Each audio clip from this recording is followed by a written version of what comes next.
नमस्कार दोस्तों, मैं जितेंद्र सिंह आज आपको यहाँ पे डेस्कटॉप के बारे में बताने वाला हूँ कि डेस्कटॉप क्या होता है। यहाँ पे कितने टाइप के आइकन होते हैं और डेस्कटॉप में कौन कौन से एलिमेंट होते हैं, कौन कौन से एरिया होते हैं, उन्हें क्या कहा जाता है, ये सारी चीजें आज यहाँ पे हम कवर कर लेंगे। तो आ जाते हैं यहाँ पे अपने कंप्यूटर स्क्रीन पर। यहाँ पे देख रहे हैं जो ये पूरा का पूरा एरिया होता है, इसे डेस्कटॉप कहा जाता है। जैसे हम कंप्यूटर को ऑन करते हैं, हमारा विंडो लोड होता है और अगर आपने कंप्यूटर में अपने पासवर्ड लगा रखा है तो पासवर्ड डालने के बाद जो स्क्रीन ओपन होती है उसे ही डेस्कटॉप कहा। इसमें यहाँ पे देख सकते हैं ये जो होता है ये डेस्कटॉप बैकग्राउंड होता है और ये अलग अलग हो सकता है। यहाँ पे हमने अपना कंप्यूटर इंस्टीट्यूट का बैनर लगा रखा है। आपके कंप्यूटर में अगर हम यहाँ पे दिखाएं तो यहाँ पे स्लाइड पे जाते हैं, यहाँ पे इसे अप्लाई करते हैं। तो अगर आपका विंडोज 11 है तो डिफॉल्ट रूप से इस तरीके से कुछ यहाँ पे आपके कंप्यूटर में वॉलपेपर दिख रहा होगा। इसे वॉलपेपर भी कहा जाता है और इसे डेस्कटॉप बैकग्राउंड भी कहा जाता है। उसके बाद बात करें यहाँ पे कितने एरिया होते हैं, तो एक तो ये यहाँ पे डेस्कटॉप बैकग्राउंड हो गया। उसके नीचे ये देख रहे हैं एरिया, यहाँ पे अगर आपको दिखाएं, ये यहाँ पे आप जो एरिया देख रहे हैं इसे कहा जाता है टास्क बार। ये क्या होता है? Task bar. उसके बाद आप इस तरफ देख सकते हैं ये यहाँ पे आइकन, और ये अलग अलग टाइप के आइकन होते हैं। आइकन का काम क्या होता है? ये एक प्रकार के एलिमेंट या छोटे से इमेज के आइकन होते हैं और ये आइकन किसी प्रोग्राम, फाइल, फोल्डर का यहाँ पे प्रतिनिधित्व करते हैं, उसको दर्शाते हैं। जैसे यहाँ पे देख सकते हैं इस तरीके से पीएलसी का आइकन, पीएलसी प्रोग्राम का, जैसे इस पे डबल क्लिक करते हैं ये ओपन हो जाता है। इसी तरीके से मान लेते हैं कि यहाँ पे अगर हम आते हैं तो यहाँ पे फोटोशॉप का आइकन है, जैसे इस पे क्लिक करेंगे फोटोशॉप हमारा ओपन हो जाएगा। यहाँ पे गूगल कीप का है, यहाँ पे पीडीएफ फाइल है, अगर इस पे क्लिक करते हैं तो हमारी पीडीएफ फाइल ओपन हो जाती है। तो इस तरीके से क्या है, ये अलग अलग टाइप के जो फाइलें होती है, अलग अलग प्रकार के जो आइकन होते हैं वो एक विशेष टाइप के फाइल या विशेष टाइप के फोल्डर को दर्शाते हैं। इस पे डबल क्लिक करके उसे ओपन करते हैं। यहाँ पे देख सकते हैं कुछ इस तरीके से ये सारे के सारे फोल्डर के आइकन, ये यहाँ पे कुछ सिस्टम के आइकन, तो ये अलग अलग प्रकार के आइकन भी होते हैं। तो मुख्यतः जो हमारे कंप्यूटर में आइकन देखने को मिलते हैं, सिस्टम आइकन में क्या होता है, एक तो हो जाएगा दिस पीसी, अगर आपका विंडोज 11 है, 10 है।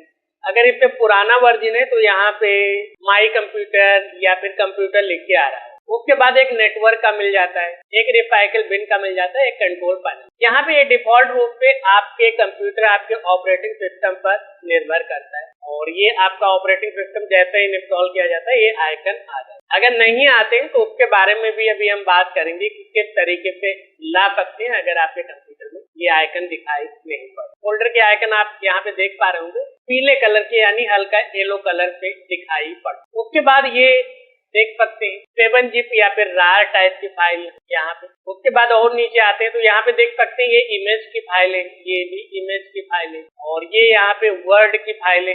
देख सकते हैं कि जैसे हम ले जाते हैं तो इसका एक्सटेंशन नेम देख सकते हैं .docx, ये भी इमेज का फाइल है। ये यहाँ पे शॉर्टकट हो, अब ये जरूरी नहीं कि शॉर्टकट हमेशा प्रोग्राम का होगा, जैसे ये तो प्रोग्राम का शॉर्टकट है, डबल क्लिक करें प्रोग्राम होगा। ये यहाँ पे फाइल का शॉर्टकट है, तो यहाँ पे जैसे हम इस पे डबल क्लिक करें तो ये हमारी वर्ड की फाइल ओपन हो, और ये यहाँ पे जैसे हम क्लिक कर रहे हैं तो यहाँ पे ये फोल्डर का शॉर्टकट है, तो यहाँ पे फोल्डर हमारा ओपन हो जाएगा, यहाँ पे भी फाइल ओपन हो जाएगी, यहाँ पे प्रोग्राम, यहाँ पे कैलकुलेटर।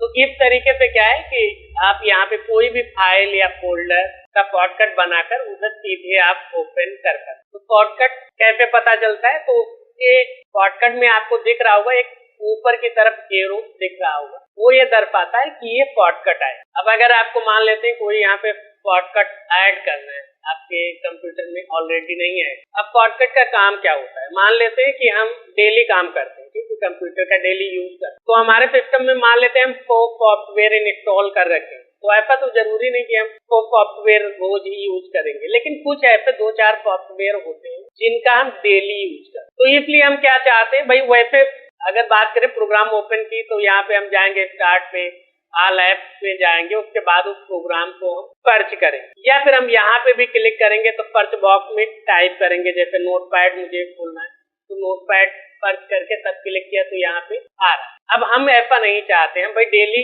इस ऐप का, इस सॉफ्टवेयर का यूज करते हैं, तो हम चाहते हैं कि डेस्कटॉप पे इसका शॉर्टकट बन जाए ताकि हमें बार बार यहाँ पे ये प्रोसेस ना करना पड़े खोजने का। सीधे हम डेस्कटॉप पे क्लिक करें और हमारा प्रोग्राम ओपन, तो आप शॉर्टकट बना पाए। शॉर्टकट बनाने के लिए क्या है कि आप यहाँ पे स्टार्ट मेनू पे क्लिक कीजिए, आपका चाहे जो भी विंडोज का वर्जन हो, कोई भी विंडोज हो, आपको स्टार्ट बटन पे क्लिक करना है, ऑल ऐप्स में जाना है और यहाँ पे जो भी आपको सॉफ्टवेयर का शॉर्टकट बनाना है वो सॉफ्टवेयर यहाँ पे आपको सर्च करना है। मान लेते हैं मुझे नोटपैड का बनाना है, नोटपैड यहाँ पे आ गया। अब नोटपैड को पकड़ के हम क्या है डेस्कटॉप पे ले जाकर छोड़ दें, बस इतना कर। यहाँ पे देख सकते हैं इसका शॉर्टकट बन। अब यहाँ पे जैसे हम डबल क्लिक करेंगे हमारा प्रोग्राम ओपन हो जाएगा। चलिए यहाँ पे दूसरा शॉर्टकट भी ऐड करके दिखाते हैं। मान लेते हैं हम ऑल ऐप्स में जाते हैं और यहाँ पे इस बार मुझे कोई दूसरा सॉफ्टवेयर चाहिए जिसका हम ज्यादा यूज करते हैं। ये आप पर निर्भर करता है कि आप कौन से सॉफ्टवेयर का ज्यादा यूज करें। तो मान लेते हैं यहाँ पे हम ऑन स्क्रीन कीबोर्ड का यूज करना चाहते हैं, तो यहाँ पे ले जाकर हमने छोड़ दिया ऑन स्क्रीन कीबोर्ड। ठीक है, जैसे डबल क्लिक कर रहे हैं ऑन स्क्रीन कीबोर्ड। तो इस तरीके से आप किसी भी प्रोग्राम का शॉर्टकट बना सकते। अब अगर आपको शॉर्टकट हटाना है, अब अगर आपको लगता है भाई ये शॉर्टकट का अब मुझे यूज नहीं करना, ये प्रोग्राम का अब मुझे ज्यादा यूज नहीं करना, तो ये मुझे हटाना चाहिए। तो हटाने के लिए क्या करना है, आपको फिर शॉर्टकट पे राइट क्लिक करना और यहाँ पे डिलीट कर। अब यहाँ पे डिलीट करेंगे तो ये केवल शॉर्टकट डिलीट होगा, ऐसा नहीं कि प्रोग्राम डिलीट होगा। जैसे नोटपैड को यहाँ पे हमने डिलीट कर, तो ऐसा नहीं नोटपैड डिलीट होगा। यहाँ पे चलिए आपको नोटपैड ओपन करके फिर से दिखाता हूँ। तो यहाँ पे देखिए नोटपैड फिर से आ गया। तो इस तरीके से आप किसी भी शॉर्टकट को डिलीट भी कर सकते। अब बात करते हैं कि डेस्कटॉप के आइकन को किस तरीके से अरेंज किया जाएगा। कई बार क्या होता है, दिक्कत ये होती, मान लेते हैं कि हम चाहते हैं कि भाई यहाँ पे ये साइड में हम एक्सेल की फाइलें रख लें, ठीक, इस तरफ एक्सेल की फाइलें रख और इस तरफ हम प्रोग्राम के शॉर्टकट रख लें जिनका हम ज्यादा यूज करना चाहते हैं। तो उस हिसाब से अपने हिसाब से हम यहाँ पे कैटेगरी बनाकर हम अलग अलग रखना चाहते हैं कि भाई हम यहाँ पे फोटोशॉप के पास यहाँ पे कैलकुलेटर का भी यूज करना चाहते हैं। तो यहाँ पे इस तरीके से हमने कैटेगरी बना ली है कि यहाँ पे हमारे बहुत जरूरी शॉर्टकट है या फिर आइकन है और यहाँ पे उतना ज्यादा जरूरी नहीं। तो कई बार क्या होता है, कई बार हम ऐसा कर पाते, लेकिन कई बार ऐसा होता है कि ऐसा नहीं हो पाता। चलिए आपको वो भी करके दिखा। अब ये हम यहाँ पे शॉर्टकट इधर उधर कर पा रहे हैं। अब अगर बीएलसी को ले जाकर यहाँ छोड़ रहे हैं, नहीं आ रहा। अगर मान लेते दूसरे सॉफ्टवेयर की बात करें, फोटोशॉप को हम इधर ले जाते, नहीं आ रहा, तो इस तरीके की भी दिक्कत आ जाती है। तब इसका क्या कारण है, अगर मान लेते मुझे अलग ही रखना है और यहाँ पे नहीं जा रहा है आइकन, तो किस तरीके से सेटिंग को हम फिर से सही करें। तो बहुत ही सरल है, आपको राइट क्लिक करना, कहीं पे भी खाली जगह पे आपके डेस्कटॉप पे कहीं पे भी खाली जगह उस पर राइट क्लिक करना और यहाँ पे जाना है व्यू।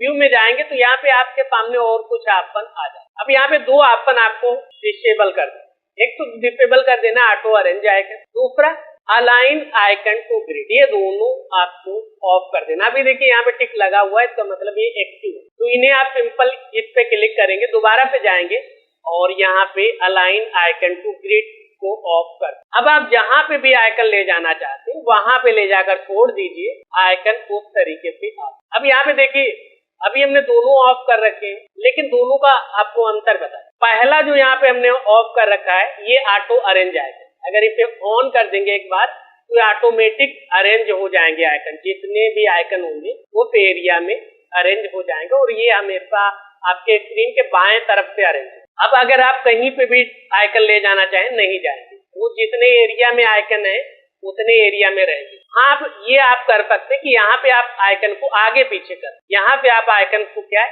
आगे पीछे कर, ये कर सकते हैं, लेकिन जितने एरिया में है वहां पे आप ले जाकर आप अलग एरिया में नहीं रहे। तो एक तो बात हो गई ये ऑटो अरेंज। दूसरा हमने यहाँ पे देखा अलाइन आइकन टू ग्रिड, अभी ये ऑफ है, चलिए इसे भी ऑफ कर दें। अभी यहाँ पे हम आइकन ले जा रहे हैं शॉर्टकट से और कहीं पे भी हम अपनी आवश्यकता अनुसार इन्हें सेट कर रहे हैं, सेट हो जा रहे हैं। लेकिन अगर एक बार इसे आप टिक कर देंगे align grid align icon to, तो एक ग्रिड में अलाइन हो। अभी आप देखिए अभी एक ग्रिड बनना, यहाँ पे अगर बीच में ले जाकर छोड़ेंगे तो नहीं ये रुके, या तो नीचे जाएगा ये ऊपर, ग्रिड यानी टेबल में एक बन गया। अब अगर इसे हम ऑफ कर देते तो आप अपनी आवश्यकता अनुसार मान लेते यहाँ पे बीच में रखना, आप बीच में रख सकते, कोई दिक्कत नहीं। लेकिन अगर आपने इसे ऑन कर रखा है तो ये आप ऐसा नहीं कर सकते, बीच में नहीं। तो इस तरीके से आप इन दोनों का यूज कर सकते हैं। वैसे यहाँ पे अगर मेरे हिसाब से आप ऑटो अरेंज आइकन भले ही ऑफ कर लें, अगर आपको इधर उधर आइकन सेट कर लें, लेकिन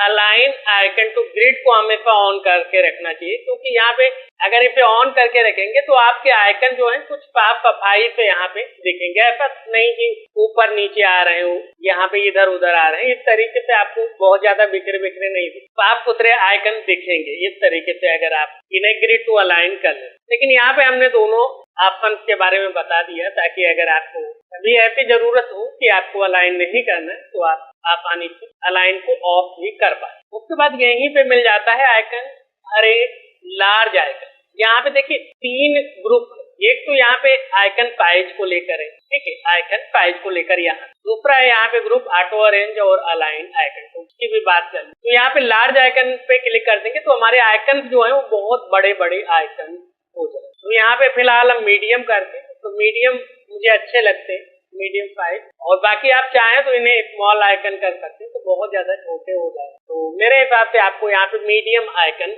रखने चाहिए, ताकि आपको ये भी पता चल पाए कि किस तरीके का आइकन है। और यहाँ पे बहुत ज्यादा बड़े अगर रखेंगे तो यहाँ पे स्पेस ज्यादा लेगा और आपके डेस्कटॉप पे कम आइकन, तो ये भी आप अपनी आवश्यकता अनुसार इन्हें भी सेट कर सकते हैं। उसके बाद यहाँ पे जो तीसरा ग्रुप है जिसमें ऑप्शन मिल जाता है वो डेस्कटॉप आइकन। कई बार क्या होता है शुरुआत में, खासकर जब हम सीख रहे होते हैं तो हमारे अंदर क्या जिज्ञासा होती, मान लेते हैं हमने यहाँ पे आपको 5 ऑप्शन बताए, आपने छठा ऑप्शन को जाकर इस तरीके से टिक कर, अभी आप यहाँ पे कंफ्यूज हो गए कि भाई हमारे डेस्कटॉप पे सारे आइकन गायब हो गए, ये क्या हो गया, हमारा सिस्टम खराब हो गया कि हमने फोन का बटन प्रेस कर दिया जिससे हमारे डेस्कटॉप के सारे आइकन चले। इस तरीके से कई बार क्या होता है कंफ्यूजन। अब आपको भले ही ना हो रहा हो, लेकिन जब मैं शुरुआत में सीख रहा था तो इस तरीके से बहुत सारे कंफ्यूजन, तो हम तो ये करते थे कि हम सीधे पूरा विंडोज ही फॉर्मेट कर देते, विंडोज फॉर्मेट कर देते, फिर से इंस्टॉल कर देते और फिर से सारे आइकन, क्योंकि वहां पे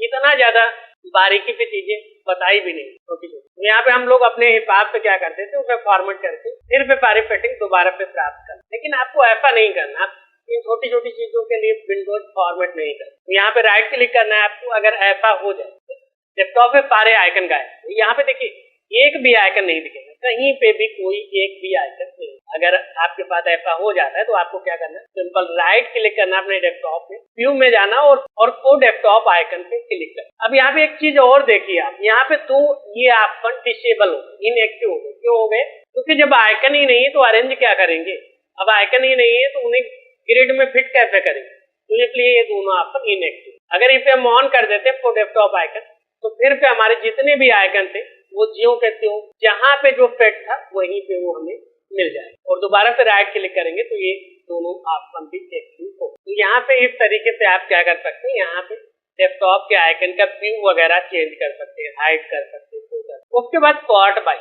अब अभी आपको सॉर्ट बाय में क्या है, यहाँ पे सॉर्ट का मतलब क्या होता है, फिल्टर कर।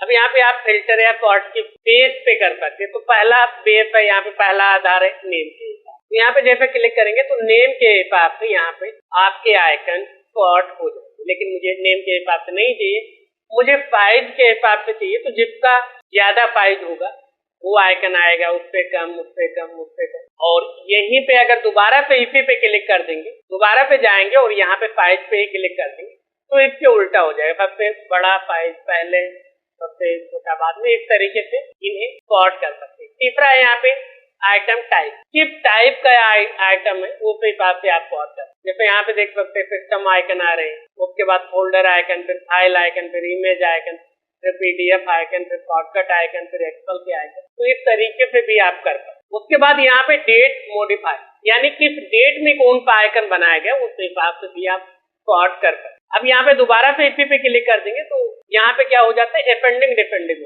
सबसे शुरुआत का पहले आएगा, सबसे आखिर का सबसे बाद, इस तरीके से दिया। उसके बाद यहाँ पे जो तीसरा ऑप्शन मिल जाता है रिफ्रेश समय। अब इस समय जो वर्तमान में सिस्टम आ रहे हैं उसमें बहुत ज्यादा रिफ्रेश करने की जरूरत नहीं है, कुछ ही खास स्थिति में ही रिफ्रेश करने की जरूरत होती है। वैसे हमारे आज के जो सिस्टम है वो ऑटो रिफ्रेश होते हैं, यहाँ पे रिफ्रेश की जरूरत नहीं होती।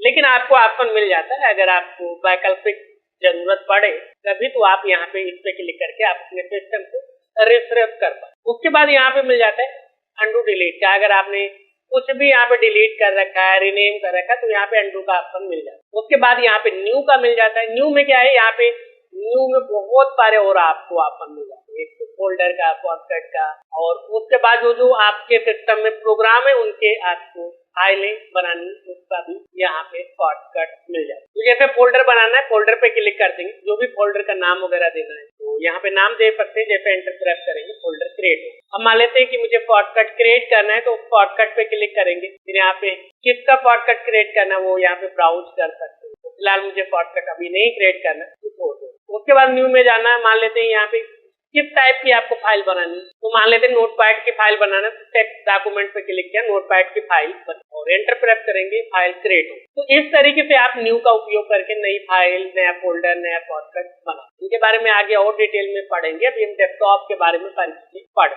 उसके बाद यहाँ पे डिस्प्ले सेटिंग, इसके बारे में भी हम आगे बात करेंगे। पर्सनलाइज और ओपन इन टर्मिनल और तो मोर ऑप्शन। अगर आपका विंडोज 11 10 नहीं है तो आपको ये आपको नहीं दिख रहा, लेकिन अगर है तो यहाँ पे जैसे क्लिक करेंगे तो कुछ इस तरीके से दिखे। यहाँ पे सेम ऑप्शन है, अगर व्यू में क्लिक करते तो वही ऑप्शन है, पॉट पे क्लिक करते तो वही ऑप्शन है, रिफ्रेश का मिल जाता है, पेज का, अंडू, ओपन टर्मिनल, और यहाँ पे अगर ग्राफिक कार्ड वगैरह लगा है तो उसका ऑप्शन आएगा, नहीं लगा तो नहीं आएगा। यहाँ पे न्यू में फिर वही सारे ऑप्शन मिल जाते हैं। और उसके बाद यहाँ पे डिस्प्ले सेटिंग, पर्सनलाइज, इनके बारे में भी अब अलग से बात करेंगे क्योंकि ये बहुत ही महत्वपूर्ण। यहाँ पे आप वॉलपेपर बदल सकते हैं, अपने सिस्टम के साइज को, जो यहाँ पे देख रहे हैं फाइलों के नाम लिख कर आ रहे हैं, उसके साइज को बड़ा करना है, इसके फाउंड को बदलना, ये सारी चीजें हम आगे बात करेंगे। बहुत ही तो यहाँ पे इस तरीके से आपने देखा कि आइकन कितने टाइप के होते हैं, क्या क्या। बात कर लेते हैं सिस्टम आइकन की। अगर फोल्डर आइकन पे क्लिक करेंगे, यहाँ पे किसी भी फोल्डर पे क्लिक करेंगे तो क्या है,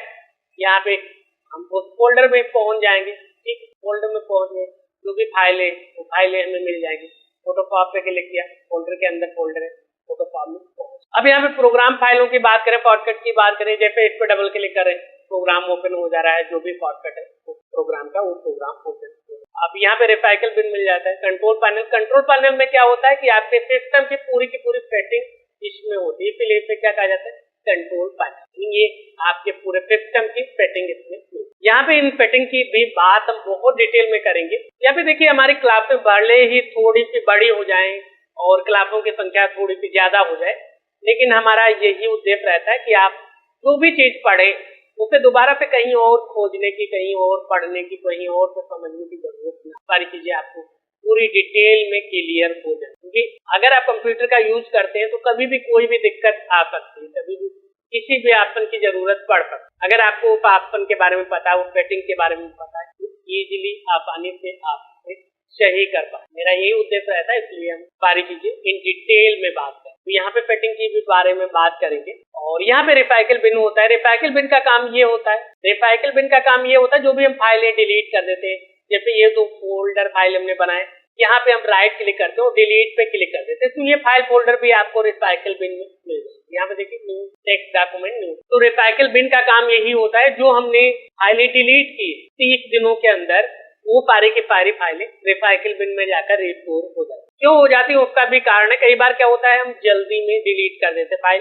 मान लेते अभी हम काम कर रहे थे और हमें बहुत सी फाइलें इधर उधर कंफ्यूज कर रहे थे, हमने सारी फाइलों को डिलीट कर दिया। उसके बाद दूसरे दिन मुझे याद आया कि वो फाइल नहीं मिल रही, अब हमें लगा वो तो हमने उस दिन डिलीट कर दी थी। तो उस स्थिति में आप रिसाइकल बिन में जाकर वो फाइल को वापस भी प्राप्त कर सकते। तो इसीलिए जोड़ा गया, ताकि अगर आपसे कोई गलती से फाइल या कंफ्यूजन में अगर फाइल डिलीट हो जाए तो उसे आप दोबारा से प्राप्त कर सकते। और अगर आप रिसाइकल बिन पे भी डिलीट कर देते तो फिर उसे प्राप्त करना बहुत ही कठिन हो जाता। ये तो नहीं कि नामुमकिन हो जाता, लेकिन बहुत ही कठिन होता। अगर नॉर्मली तरीके से अगर आप देखें तो उसे आप दोबारा प्राप्त नहीं कर पाएंगे। इसलिए बहुत ही देख समझ के फाइलों को डिलीट किया। और अगर कंप्यूटर पे आपने डिलीट भी कर दिया तब भी आपको बहुत ही पूछ के बाद रिसाइकल बिन से उन्हें परमानेंट डिलीट कर। उसके बाद यहाँ पे पीसी मिल जाता है। यहाँ पे एक और फोल्डर मिल जाता है, राणा टेक ज्ञान लिखा हुआ है यहाँ पे, क्योंकि हमारे कंप्यूटर का नाम ही राणा टेक ज्ञान हमने रखा है, तो इसलिए ये आ रहा है। अगर आपने कुछ यहाँ पे पीसी या फिर विवेक राघव राजू जो भी दे रखा है तो वहाँ पे उसका नाम। तो ये क्या होता है, ये माई डॉक्यूमेंट। अगर पुराने कंप्यूटर की बात करें, विंडोज 7 XP, तो वहाँ पे आता था डॉक्यूमेंट या फिर माई। सेम वैसे ही यहाँ पे, तो इस पे क्लिक करेंगे तो आपके सारे के सारे डॉक्यूमेंट के फोल्डर जो बहुत ही महत्वपूर्ण होते हैं फ्री ड्राइव के, वो सारे के सारे फोल्डर आ जाते हैं। यहाँ पे document, download, desktop, save, image, video, ये सारे फोल्डर मिल जाते हैं। इनकी भी बात हम आगे करेंगे।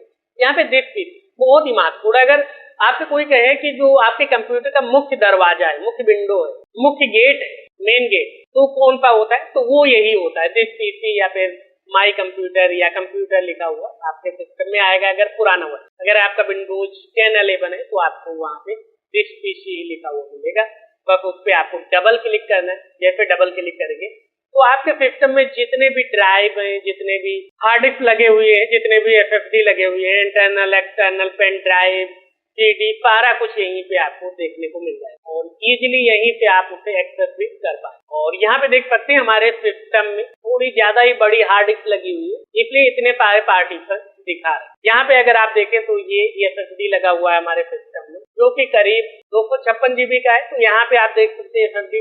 उसके बाद यहाँ पे 345 जीबी का हार्ड डिस्क लगा हुआ है, फिर 1.38 जीबी का जीबी यानी 13 उसका लगा हुआ, फिर ये 58 जीबी का, ये भी एसएसडी का ही पार्ट है, और ये फिर से 292 जीबी का है, और यहाँ पे फिर 292 जीबी का, और ये 1.34 टीबी। यहाँ पे हमारे कंप्यूटर में जो टोटल हार्ड डिस्क लगे हुए हैं वो करीब 3.5 टीबी के लगे, यानी करीब हमारे सिस्टम में जो हार्ड डिस्क और एसएसडी मिला के लगे हुए हैं वो करीब 3.5 टीबी के लगे हुए हैं। अगर जीबी की बात करें तो यहाँ पे 3500 जीबी का हमारे सिस्टम में स्टोर, क्योंकि यहाँ पे बहुत सारा डेटा है हमारे पास जो ट्यूटोरियल से संबंधित और भी संबंधित है, तो यहाँ पे इसलिए हमने इतना बड़ा हार्ड डिस्क लगा रखा है ताकि हमारा प्रॉपर सारा डेटा यहाँ पे सुरक्षित रहे। और यहाँ पे इसका आप स्टेटस भी सभी ड्राइव का देख सकते हैं। यहाँ पे टोटल आपका साइज दिख रहा होगा और उसके आगे लिखा हुआ कितना किस ड्राइव में अभी फ्री है वो भी आपको दिख रहा है। और यहाँ पे अगर आप ये देखेंगे टेम्परेरी डेटा नाम से एक हमारी ड्राइव बनी हुई है, और यहाँ पे एक और आप देखेंगे पार्टीशन, ये सभी क्या कहलाते हैं? ये पार्टीशन कहलाते हैं। ये अलग अलग हार्ड डिस्क नहीं, यहाँ पे एक एसएसडी लगा हुआ है, 2 हार्ड डिस्क और उनके ये इतने सारे पार्ट बनाए, पार्टीशन इतने सारे किए। तो यहाँ पे देख सकते हैं एक पार्टीशन रेड कलर का आ रहा है, बाकी का कलर चेंज है। अब रेड क्यों आ रहा है? क्योंकि यहाँ पे जो इसमें मिनिमम स्पेस खाली छोड़ना चाहिए वो हमने नहीं छोड़ा, इसीलिए नहीं छोड़ा क्योंकि यहाँ पे आपको दिखाना चाहते हैं कि यहाँ पे किस कलर में आपका हार्ड डिस्क का पार्टीशन होगा। क्योंकि अगर हम नॉर्मली इसी तरीके से आपको दिखा देते और अगर आप अपने कंप्यूटर में देख रहे हैं वहाँ पे रेड कलर का दिख रहा है तो आपको डाउट नहीं होना चाहिए, आपको पता होना चाहिए भाई रेड कलर क्यों आ रहा है। तो देखिए अगर इस तरीके से आ रहा है तो आपको सबसे पहले क्या करना है, इसका जो आपका टोटल मेमोरी का पार्टीशन का साइज है उसका 10% आपको फ्री छोड़ दो, यानी यहाँ पे 292 जीबी था तो करीब यहाँ पे 29.2 जीबी का यहाँ पे हमें खाली स्पेस छोड़ना, यानी लगभग 30 जीबी के बराबर यहाँ पे खाली स्पेस। तो यहाँ पे हार्ड डिस्क हमारा नॉर्मल इस कलर का, लेकिन यहाँ पे चूंकि हमने मैक्सिमम यूज करने की कोशिश की है तो इसीलिए क्या है यहाँ पे इसका रेड कलर है। तो इस तरीके से आपको बहुत ज्यादा ओवरलोड नहीं करना चाहिए। अगर आप लंबे समय तक हार्ड डिस्क को चलाएं, मिनिमम स्पेस यहाँ पे 10% आपको फ्री रखना चाहिए, रिजर्व रखना चाहिए ताकि आपका सिस्टम अच्छे से चले और आपका हार्ड डिस्क का लाइफ लंबा। यहाँ पे इस तरीके से देखिए, अब किसी भी ड्राइव पे अगर आप डबल क्लिक करेंगे तो उस ड्राइव से संबंधित आपको सारे फोल्डर मिल जाएंगे। यहाँ पे ये ऊपर आप वीडियो के देख रहे हैं फोल्डर, यहाँ पे आपको वीडियो से संबंधित फोल्डर, यहाँ पे पिक्चर से संबंधित, ये सब अलग अलग यहाँ पे जो भी आपने डाउनलोड कर रखा होगा इंटरनेट से वो सारी फाइलें यहाँ पे आपको देखने को मिलेंगी। यहाँ पे आपके डॉक्यूमेंट की जो भी फाइल फोल्डर है वो देखने को मिलेंगे और यहाँ पे आपके सिस्टम के डेस्कटॉप पे जो भी फाइल फोल्डर है वो देखने को मिलेंगे। और यहाँ पे फिर से वापस आएंगे पीसी पे तो यहाँ पे ये आप देख, और यहीं पे अगर आप पेन ड्राइव लगाएंगे, आप अपना सीडी डीवीडी लगाएंगे वो सारा कुछ यहीं पे आपको मिलेगा। अब मान लेते हैं आपने पेन ड्राइव लगा रखा है, अब आप सोच रहे हैं कि पेन ड्राइव हमारा कहाँ पे दिखे, तो आपको सिंपल दिस पीसी पे क्लिक कर देना, यहीं पे आपको पेन ड्राइव दिखना शुरू होगा। और जैसे यहाँ पे हमने अलग अलग नाम दे रखे हैं, Windows 11 multimedia, important data, Windows 7 tutorial, raw file, temporary data, इनका नाम आप कभी भी बदल सकते हैं। जैसे यहाँ पे हम बात करें विंडोज 7 का मुझे नाम बदल, तो यहाँ पे सिंपल राइट क्लिक करेंगे और यहाँ पे आपको रीनेम का ऑप्शन मिल जाता है, या फिर वो मोर ऑप्शन पे जाइए और यहाँ पे रीनेम पे क्लिक कर दीजिए, आपको जो भी नाम देना है उसे दे। अगर आप यहाँ पे नाम नहीं दिए होंगे तो आपके सिस्टम में लोकल डेस्क की इस तरीके से आए तो आप कोई भी नाम दे सकते। लेकिन यहाँ पे एक चीज आपको याद रखना है कि आप केवल नाम बदल सकते हैं, जो ब्रैकेट में डिजिट आ रहे हैं जैसे CDEF, ये आप नहीं, ये सिस्टम खुद आप फाइंड कर, लेकिन आप इसका नाम किस तरीके से बदलना ये भी हमने आपको बता दिया। राइट क्लिक कर देना, रीनेम पे क्लिक कर देना, या फिर आप सेलेक्ट करेंगे जिस भी ड्राइव को रीनेम करना है और कीबोर्ड पे F2 बटन प्रेस करें और उसके बाद आप रीनेम कर पाए। अब बात कर लेते हैं टास्क बार की। टास्क बार में क्या होता है कि यहाँ पे आपके जो भी प्रोग्राम चल रहे होते हैं उनका यहाँ पे आपको दिख रहा होता है आइकन। यहाँ पे जैसे हमारा OBS चल रहा है, यहाँ पे हमने सेटिंग ओपन कर रखी है, यहाँ पे माइक्रोसॉफ्ट वर्ड ओपन कर रखा है, तो इस तरीके से दिख रहा है। यहाँ पे हमने एक फोल्डर ओपन कर, अब यहाँ पे गूगल कीप है लेकिन ये ओपन नहीं है इसलिए नहीं दिखा रहा है। अब ये कैसे पता चलेगा, क्योंकि यहाँ पे अगर आप ध्यान से देखेंगे तो यहाँ पे क्या हो रहा है, यहाँ पे इसके नीचे जो जो प्रोग्राम चल रहे हैं उनके नीचे छोटा सा डॉट आ रहा है और यहाँ पे गूगल कीप के नीचे नहीं आ रहा है क्योंकि ये हमारा भी ऑन नहीं, जिसके नीचे आ रहा है वो ऑन। जैसे यहाँ पे हम क्या करते हैं, इसे ऑफ कर दें, राइट क्लिक करते हैं और क्लोज कर दें, यहाँ से गायब। तो इस तरीके से आप यहाँ पे टास्क बार को देखकर ये अंदाजा लगा सकते हैं कि हमारे कौन कौन से प्रोग्राम रन कर। और मान लेते मुझे सेटिंग पे जाना तो सीधे हम टास्क बार में गए और यहाँ पे जैसे क्लिक कर देंगे तो हमारे सामने सेटिंग आ जाए। या फिर मान लेते हैं हमने माइक्रोसॉफ्ट वर्ड को ओपन करें तो यहाँ पे टास्क बार में आ गए। अब जैसे ही हम यहाँ पे मान लेते हैं इसे मिनिमाइज करना, यहीं पे मिनिमाइज कर दिए, दोबारा पे क्लिक करेंगे मैक्सिमाइज। इस तरीके से आप टास्क बार को देख कर ये पता कर सकते हैं कि कौन सा हमारा प्रोग्राम चल रहा है, कौन सा प्रोग्राम नहीं चल। उसके बाद कुछ और चीजें यहाँ पे होती है। मान लेते हैं कि अगर आपने अभी अभी अपना कंप्यूटर लिया है या फिर अभी अभी आपने फॉर्मेट कर दिया या किसी से फॉर्मेट करा दिया और जानकार नहीं था और उसने आइकन वगैरह नहीं आपके डेस्कटॉप पे, तो आपके डेस्कटॉप पे दिस पीसी या फिर नेटवर्क रिफाइकिंग कंट्रोल पैनल जैसे आइकन नहीं आ। जैसे अभी हमने यहाँ पे हटा दिए, मान लेते हैं कि आपका डेस्कटॉप का इंटरफेस कुछ इस तरीके से दिख रहा है, कोई भी आइकन है, और अगर आप यहाँ पे राइट क्लिक करते हैं और यहाँ पे व्यू में जाते हैं तो यहाँ पे भी चेक ऑन है तो डेस्कटॉप आइकन, लेकिन कोई भी आइकन नहीं। तो ऐसा किस लिए होता है, कई बार क्या होता है कि यहाँ पे डिसेबल कर दिया जाता है। कई बार मुझे नहीं अच्छा लगता कि यहाँ पे बहुत सारे आइकन, कई बार तो डिसेबल कर दिया। और कुछ बार क्या होता है कि मान लेते हैं आपने नया नया कंप्यूटर लिया है या फिर नया नया विंडोज फॉर्मेट किया है या कराया है तो वहाँ पे उन्होंने ऑन नहीं, तो आप कैसे ऑन करें। तो बहुत ही सरल है, आपको कहीं पे भी खाली जगह पे राइट क्लिक कर दें और जाना है पर्सनलाइज। पर्सनलाइज में जाने के बाद यहाँ पे जैसे आएंगे तो कई सारे ऑप्शन यहाँ पे आपको दिख रहे होंगे, तो यहाँ पे आ जाना है आपको थिम्स, क्या आ जाना है थिम्स में।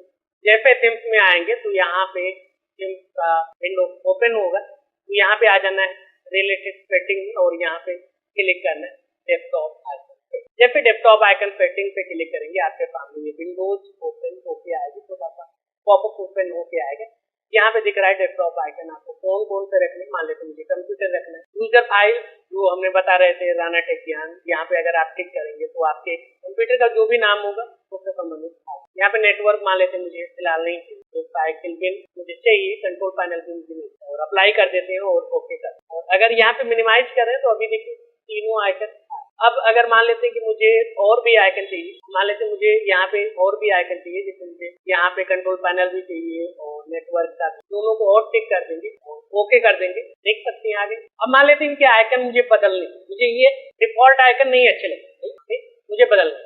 जैसे मुझे क्या है, यहाँ पे रिसाइकिल बिन का ये आइकन मुझे अच्छा नहीं लगता, रिसाइकिल बिन को हमने सेलेक्ट किया। या फिर हम क्या करते हैं, यहाँ पे नेटवर्क का बदलते हैं, नेटवर्क को हमने सेलेक्ट किया और चेंज आइकन पे चेंज आइकन पे क्लिक करेंगे तो इस तरीके से एक पॉपअप ओपन होके आएगा। और यहाँ पे ये नीचे आप देख रहे हैं इस एरो पे क्लिक करेंगे और यहाँ पे बहुत सारे आइकन मिल जाए, तो इनमें से आपको जो भी आइकन अच्छा लगता है उस आइकन पे क्लिक कर। मान लेते मुझे ये वाला अच्छा लग रहा है, ये लगाना चाहते हैं, तो इस पे क्लिक किया, ओके कर दिया और अप्लाई कर दिया। तो यहाँ पे देख सकते हैं हमारा नेटवर्क का आइकन चेंज, नेटवर्क का आइकन चेंज। चलिए दोबारा पे करके आपको दिखाते हैं। तो यहाँ पे इस तरीके से आ गया, फिर पे जाते हैं डेस्कटॉप आइकन सेटिंग और यहाँ पे दिस पीसी का बदलते हैं, दिस पीसी का बदलते हैं। और यहाँ पे दिस पीसी में हमें क्या चाहिए, मुझे पुराना वाला चाहिए, पहले के कंप्यूटर में जो आइकन आता था उस तरीके से चाहिए। तो यहाँ पे उस आइकन को पहले हम खोजेंगे। मान लेते हैं ये आइकन मुझे अच्छा लगता है, तो इस पे क्लिक किया, अप्लाई कर दिया, ओके करेंगे, ये भी आइकन हमारा चेंज। देखिए ये देखिए, लेकिन काम वही है, जैसे डबल क्लिक करेंगे तो यही ओपन होके आए, काम वही, बस क्या है कि यहाँ पे चेंज। अब चलिए यहाँ पे दोबारा पे मान लेते हैं कि मुझे जैसे तो वैसे ही चाहिए, तो स्टोर डिफॉल्ट पे क्लिक करेंगे, इस पे भी सिलेक्ट करेंगे, स्टोर डिफॉल्ट पे क्लिक करेंगे, अप्लाई कर देंगे, जैसे होने चाहिए उस तरीके से आएगा। तो इस तरीके से आपके डेस्कटॉप पे आइकन नहीं आ रहे तो इस तरीके से आप इनेबल भी कर सकते हैं। अगर आपका विंडोज 7 है तो यहाँ पे आपको राइट क्लिक करना है और पर्सनलाइज पे जाना है, और पर्सनलाइज पे जाने के बाद आपको यहाँ पे चेंज डेस्कटॉप आइकन पे क्लिक, और वहाँ पे जो आइकन आपको चाहिए उसे आप टिक कर दीजिए, अप्लाई करके ओके कर दीजिए, आपके डेस्कटॉप पे वो आइकन तो ऑन होगा। अब यहाँ पे हमने टास्क बार की बात कर ली। ये टास्क बार होता है, यहाँ पे प्रोग्राम होते हैं और यहाँ पे स्टार्ट बटन होता है, इस पे क्लिक करते हैं तो हमारे कंप्यूटर का स्टार्ट मेनू ओपन हो जाता है। सर्च बॉक्स में क्या है, ये सर्च बॉक्स बहुत ही महत्वपूर्ण है। यहाँ पे आप कोई भी जानकारी, कोई भी सॉफ्टवेयर सर्च कर सकते हैं जो आपके कंप्यूटर में है, उस पर भी सर्च कर सकते हैं, या फिर आप इंटरनेट पे भी सर्च करना चाहते हैं उसको भी यहाँ पे टाइप करके आप सर्च, और यहाँ पे आपको ये सारे जो सॉफ्टवेयर होते हैं वो मिल जाते हैं। यहाँ पे मान लेते हैं कि अभी माइक्रोसॉफ्ट वर्ड है, इस पे हम क्लोज कर देते हैं तो यहाँ पे गायब हो जाता है, लेकिन मुझे अगर ऐड करना है तो मान लेते हैं हमने क्या किया, यहाँ पे वर्ड का है, फिर राइट क्लिक किया और यहाँ पे कर देंगे पिन टू टास्क बार। ये टास्क बार में पिन है। आपको हमारी ये क्लास कैसी लगी कमेंट बॉक्स में ऑप्शन लिखें। अगर आपको कोई भी डाउट है, कोई भी समस्या है, उसे भी कमेंट बॉक्स में लिखना ना भूलें। आगे आप किस टॉपिक पे वीडियो देखना चाहते हैं वो भी आप कमेंट बॉक्स में लिख सकते। और अगर आपने अभी तक हमारे यूट्यूब चैनल को सब्सक्राइब नहीं किया है तो सब्सक्राइब अवश्य कर लें, ताकि आने वाले सभी वीडियोस की जानकारी आपको सबसे पहले भेजी जाए। वीडियो को लाइक कर अपने दोस्तों के साथ शेयर करना भी ना भूलें। अगर आप और भी उपयोगी क्लासें देखना चाहते हैं तो इन प्लेलिस्ट को चेक करना ना। तो हम मिलते हैं आपसे अगली क्लास में, तब तक याद रखें, ज्यादा लर्निंग ज्यादा अर्निंग, इसलिए सीखते रहें और मुस्कुराएं। नमस्कार।